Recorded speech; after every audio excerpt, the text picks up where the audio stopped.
solitário, cheio de dor, desesperançado e acreditando que a vida está chegando ao fim. É dessa forma que se encontra o salmista no Salmo 102. Aqui nós encontramos o clamor do aflito, em contrapartida, a esperança que só Deus pode nos dar. Você já ouviu a voz de Deus hoje? Que tal ler a Bíblia antes de dormir? Eu sou o pastor Vitor Soares e é bom ter a sua presença aqui neste tempo devocional. Não se esqueça de se inscrever aqui em nosso canal, pois todos os dias às 21h30 temos um encontro marcado. Pegue a sua Bíblia e vamos juntos ler o Salmo 102 e perceber como Deus pode cuidar de mim, de você, no dia da aflição. Ouve, Senhor, a minha súplica e chegue até ti os meus clamores. Não me ocultes o rosto no dia da minha angústia. Inclina-me os ouvidos no dia em que eu clamar. Dá-te pressa em acudir-me, porque os meus dias, como fumaça, se desvanecem, e os meus ossos ardem como em fornalha. Ferida como a erva, secou-se o meu coração. Até me esqueço de comer o meu pão. Os meus ossos se apegam à pele por causa do meu dolorido gemer. Sou como um pelicano no deserto, como uma coruja das ruínas, não durmo, eu sou como um passarinho solitário nos telhados. Os meus inimigos me insultam a toda hora, furiosos contra mim, praguejam com o meu próprio nome. Por pão tenho comido cinza, e misturado com lágrimas a minha bebida. Nestes primeiros 9 versos, o salmista descreve como está esse seu tempo de sofrimento. E é notório perceber que ele não tem mais apetite, que ele está emagrecendo, que ele tem uma insônia profunda, que ele se sente deprimido, solitário. É o quadro de uma pessoa que vive uma depressão crônica e profunda.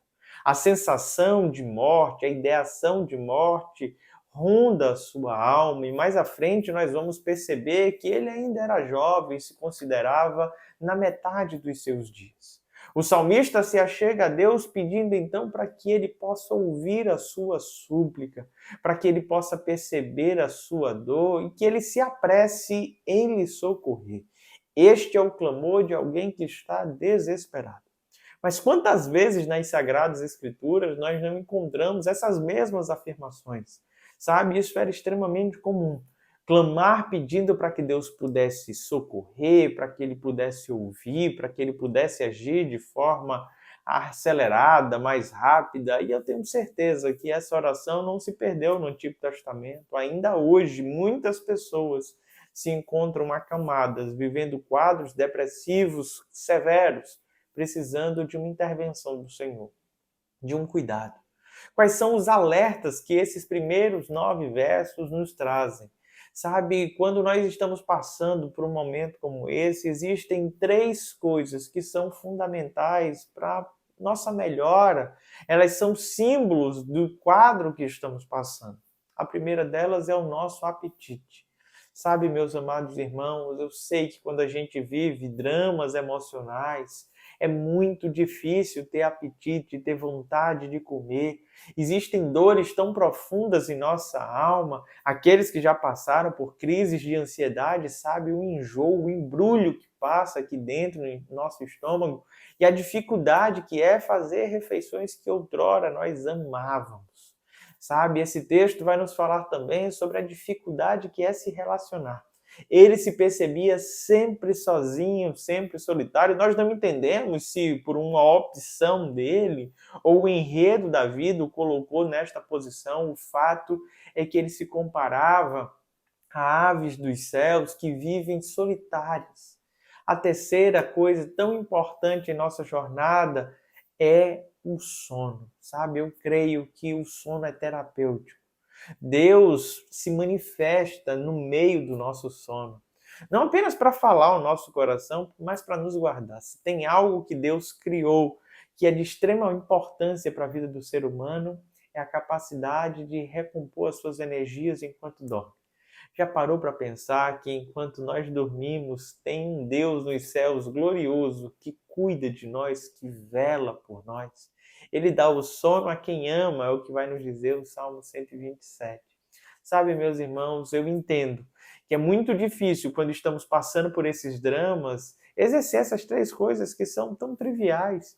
Se relacionar com pessoas, ter uma vida social, conseguir ter boas noites de sono e ter um bom apetite, comer, se fartar. Mas o salmista não se encontra assim. Ele está profundamente amargurado e, para piorar tudo isso, ele se percebia cercado de inimigos, de pessoas que falavam muito mal dele, que praguejavam, que usavam o seu nome como chacota, e ele não tem outra coisa a fazer senão se voltar para o Senhor com o coração aberto, pedindo para que ele possa intervir nesse cenário tão horrível. Depois de descrever todo o seu drama, o salmista para agora para falar a respeito de Deus. Quem Deus é e como é que ele pode então se manifestar em sua vida, já que esse Deus é um Deus poderoso. Quero te convidar então a ler esses próximos versos comigo. Tu, porém, Senhor, permaneces para sempre, e a memória do teu nome de geração em geração. Levantar-se-á e terás piedade de Sião. É tempo de compadeceres dela, e já é vinda a sua hora. Porque os teus servos amam até as pedras de Sião e se condóem do seu pó. Todas as nações temerão o nome do Senhor, e todos os reis da terra a sua glória. Porque o Senhor edificou a Sião, apareceu a sua glória, atendeu a oração do desamparado e não lhe desdenhou as preces. O salmista confiava na piedade do Senhor, na sua capacidade de agir com misericórdia, por amor do seu nome, que se permanece por todas as gerações. Ele sabia que a hora da misericórdia do Senhor era chegada.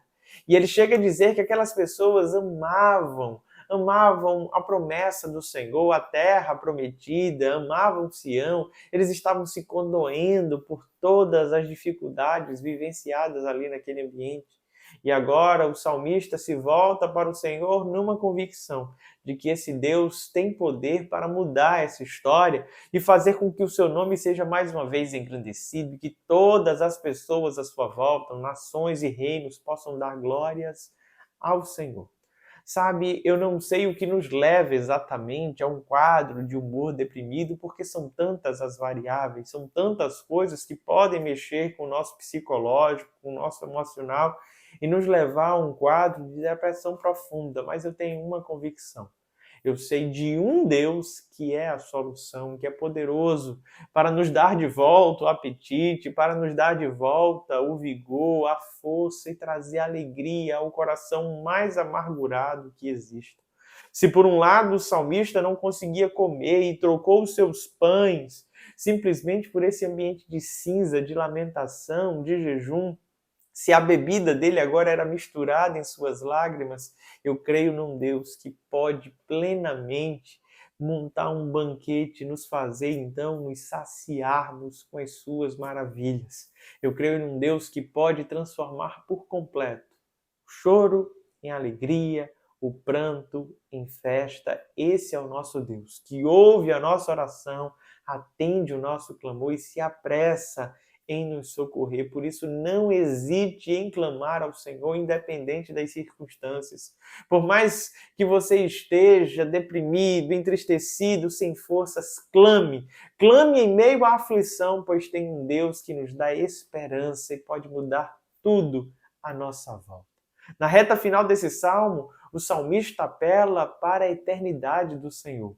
Ele compara a sua vida tão curta com a eternidade do Senhor e diz, Senhor, já que o Senhor vive para sempre, me dá longevidade. Olha como, de forma poética, ele vai descrever isso. Verso 24. Dizia eu, Deus meu, não me leves na metade de minha vida, tu cujos anos se estende por todas as gerações. Em tempos remotos lançastes os fundamentos da terra, e os céus são obras das tuas mãos. Eles perecerão, mas tu permaneces. Todos eles envelhecerão como uma veste, como roupa os mudarás, e serão mudados. Tu, porém, és sempre o mesmo. E os teus anos jamais terão fim. Os filhos dos teus servos habitarão seguros, e diante de ti se estabelecerá a sua descendência.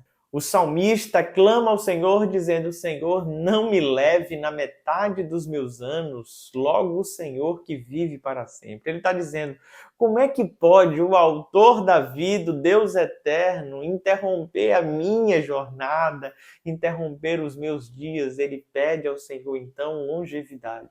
E eu creio que Deus vê com bons olhos essa nossa jornada. Preciosa é ao Senhor a morte de seus santos, é o que nos diz a palavra, é com pesar, é algo muito precioso. Deus tem interesse de nos dar essa longevidade. Por isso, se você se percebe acamado, adoecido, tenha uma convicção. Deus tem propósito em te curar. Há um desejo no coração de Deus de manifestar mais uma vez na tua vida a glória dele.